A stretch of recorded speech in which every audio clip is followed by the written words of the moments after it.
तो वहीं प्रधानमंत्री नरेंद्र मोदी बीजेपी मुख्यालय आज पहुंचे, जहां पर बीजेपी अध्यक्ष जेपी नड्डा ने उनका जोरदार स्वागत किया। पीएम मोदी बीजेपी ऑफिस में लंबे समय से काम कर रहे कार्यकर्ताओं से मुलाकात करते नजर आए, उनसे बातचीत भी की। इनमें क्लर्क, चपरासी और ऐसे कई कार्यकर्ता शामिल रहे जिनका कोई नाम भी नहीं जानता। तो इस मुलाकात को लगातार तीसरे कार्यकाल के लिए प्रधानमंत्री मोदी के सत्ता में लौटने के बाद कर्मचारियों और कार्यकर्ताओं के काम के लिए उनकी सराहना के तौर पर देखा जा रहा है। प्रधानमंत्री नरेंद्र मोदी ने क्या कुछ कहा अपने संबोधन में, जरा सुनिए।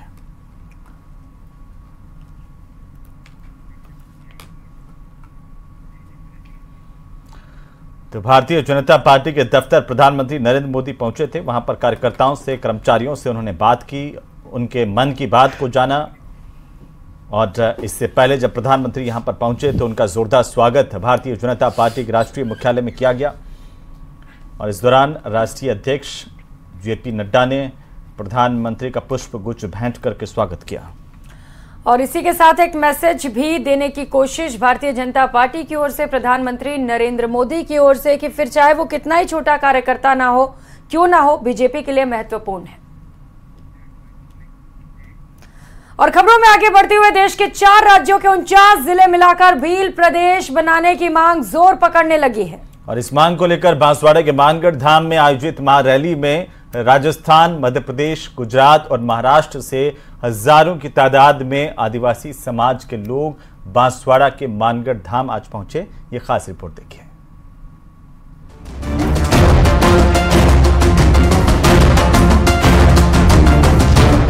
राजस्थान सहित मध्य प्रदेश, गुजरात और महाराष्ट्र से लाखों की संख्या में भील समाज के लोग बांसवाड़ा में इकट्ठा हुए। जिले के ऐतिहासिक मानगढ़ धाम पर भील प्रदेश मुक्ति मोर्चा ने सांस्कृतिक महारैली का आयोजन किया।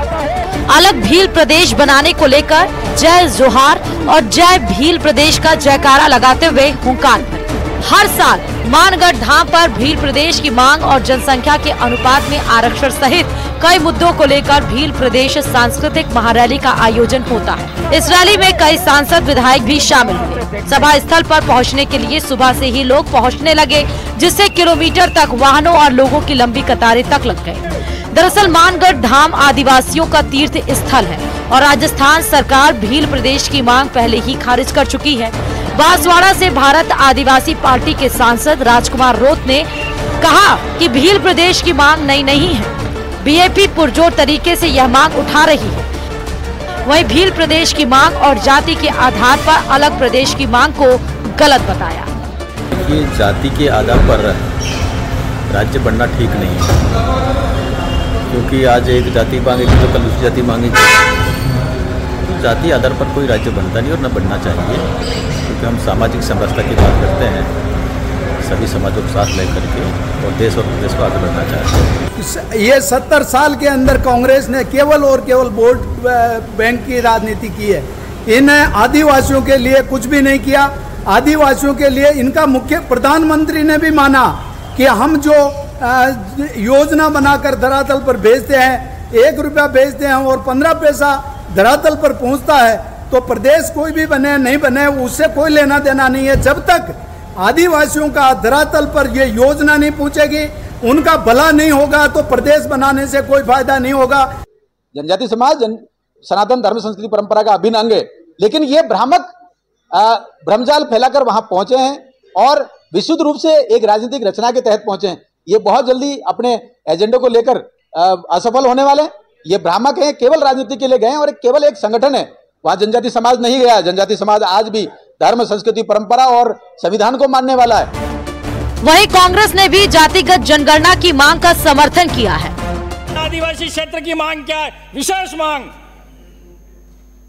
जनसंख्या के आधार पर आरक्षण मिलना चाहिए। टीएसपी एरिया में ये कब से बरसों से मांग चल रही है, लेकिन नहीं हुई ये मांग।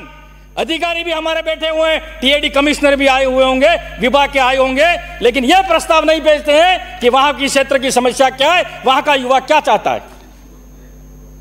प्रशासनिक सेवा में एसटी को राज्य का 12% आरक्षण मिलता है, उसमें से टीएसपी को पृथक से हमारी मांग है कि 6% आरक्षण हमको अलग से दिया जाए। क्यों दिया जाए? इसलिए दिया जाए कि हम वहां पर गरीब हैं। भारतीय जनता पार्टी और आरएसएस की जो सोच है वो आज आदिवासियों को कमज़ोर करना चाहती है, आदिवासियों की जो व्यवस्था है उसको कमज़ोर कर रही है। इसलिए उन लोगों में आक्रोश है और वो जिस तरह की मांग कर रहे हैं, हमारी भी सरकार थी, हम सब लोगों को साथ लेकर चलते थे, तो इस तरह की बात पैदा नहीं हुई। आज किसी भी व्यक्ति को हो, किसी भी समाज को हो, किसी भी वर्ग को हो, अगर तो ज़्यादा दबाया जाएगा, ज़्यादा नुकसान पहुँचाया जाएगा तो वो निश्चित रूप से ऐसी मांगे रखेगा। फिलहाल बीजेपी इसे समाज को तोड़ने के लिए सोची समझी साजिश बता रही है, तो कांग्रेस इसको अपना समर्थन दे रही है। Bureau report, news 18 Rajasthan.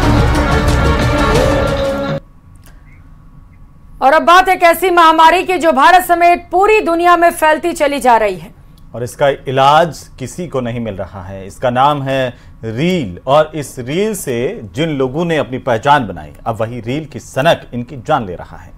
Maharashtra के रायगढ़ में एक सोशल मीडिया इन्फ्लुएंसर रील बनाने के चक्कर में 400 फीट गहरी खाई में जा गिरा। इस रिपोर्ट में देखिए।